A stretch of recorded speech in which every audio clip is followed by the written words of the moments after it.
In today's video, I'm going to teach you how to use transition effects in PowerPoint. Whether you're a student working on a class project or a professional preparing for an important meeting, mastering transition effects can help you make your presentation stand out and look truly polished. Let's dive right in. First, open Microsoft PowerPoint on your computer. It's a good idea to start with a fresh presentation so you can freely experiment with different transition effects.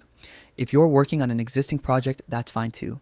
Just make sure you have a few slides ready so you can test the transitions effectively. Once your slides are set up, go to the Transitions tab at the top of the PowerPoint window. You'll find it right next to the Animations tab. This is where all the tools for adding and customizing transitions are located.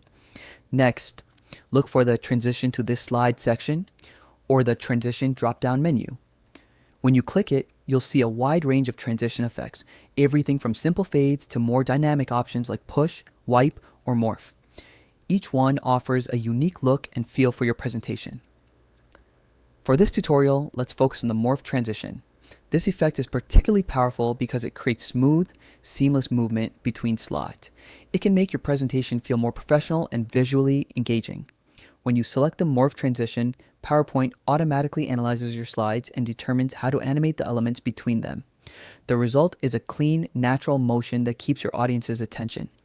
If the morph effect doesn't look quite right, you can adjust your slides to fine-tune it. Try changing the position, size, or even shape of the objects you're transitioning between.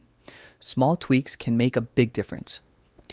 Take some time to explore other transition options as well.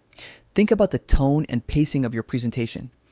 For example, use subtle transitions for professional topics and more dynamic ones for creative projects.